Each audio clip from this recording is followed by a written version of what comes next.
Kapag makakita kayo ng isang tangkay na nahulog at tumagos mismo dito sa dahon ng saging, ito yung tangkay sa balimbing.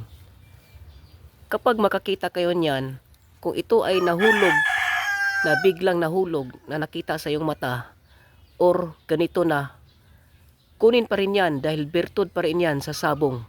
Kapag meron ka rito mga kasabong, ay kunin ninyo ang pinagtagusan dito sa dulo at dito sa dulo, at kumuha ka ng konti at ibalot sa itim na tela at ilagay sa iyong manok na pansabong. At pwede nyo itong ibabad sa tubig at i-spray sa manok sa paa. Tsak, tatagos ang kanilang mga bertud. Panalo palagi ang iyong manok na pansabong. At i-spray din ito sa iyong tari. Kapag mayroon ka nito, tsak, laging swerte.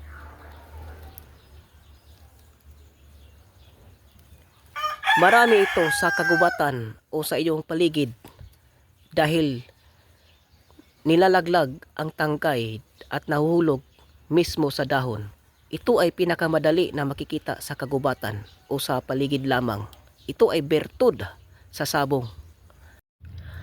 Gusto nyo ba pampaswerte sa negosyo sa tindahan at pampaswerte sa tao at pampaswerte sa sugal sa manok na panabong? Ganito gagawin. Kapag kayo ay makakita kayo na kambal na tubo na isang bunga ng niyog, kapag makakita kayo nito ay kunin ninyo. Kapag negosyo sa tindahan ay kumuha ka lang ng konti at ilagay sa pera.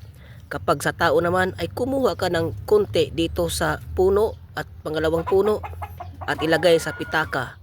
Kapag pagsusugal sa manok na panabong ay kumuha ka lang ng konti sa isang puno at pangalawang puno at sa bunot at ilagay sa paa ng manok na panabong. Tsak! Magbibigayan ng swerte sa manok na pansabong. Dahil bihira lamang na magka-bunga ang isang bunga ng niyog na dalawang tubo. Ito ay pinakabihira lamang na makikita. At ito ay itatanim nito.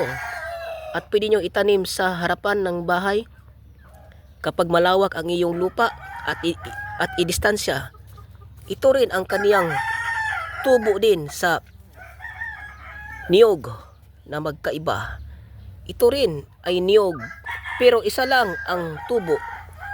Ito din at ito din isa lang ang puno, pero ito ay kambal na isang bunga ng niyog na dalawa ang tubo sa puno ng niyog.